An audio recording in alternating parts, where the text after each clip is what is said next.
Par une tiède nuit de printemps, il y a bien de cela 100 ans, que sous un brin de persil, sans bruit, tout menu naquit, chant de la lune, chant de la lune.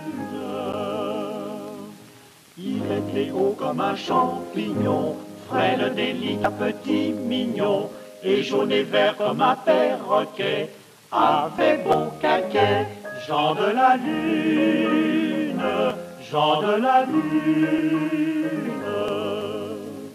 Pour Camille avait un cure-dent, cligné de l'œil, marchait en boitant, et demeurait en toute saison dans un potiron.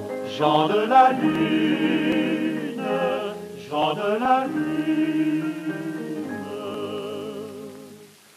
On le voyait passer quelquefois dans un coupé grand comme une noix, et que le long des sentiers fleuris traînait de souris. Jean de la lune, Jean de la lune.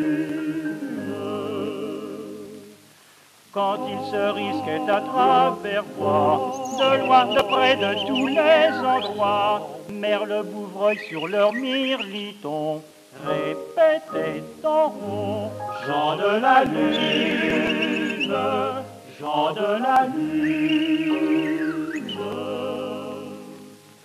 Si par hasard s'offrait un ruisseau qu'il arrêtait sur place aussitôt, trop petit pour le franchir d'un bond, faisait d'herbe un pont.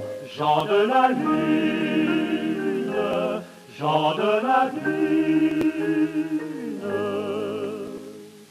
Quand il mourut, chacun le pleura, dans son petit rond on l'enterra, et sur sa tombe l'on écrivit sur la croix sigil: Jean de la lune, Jean de la lune.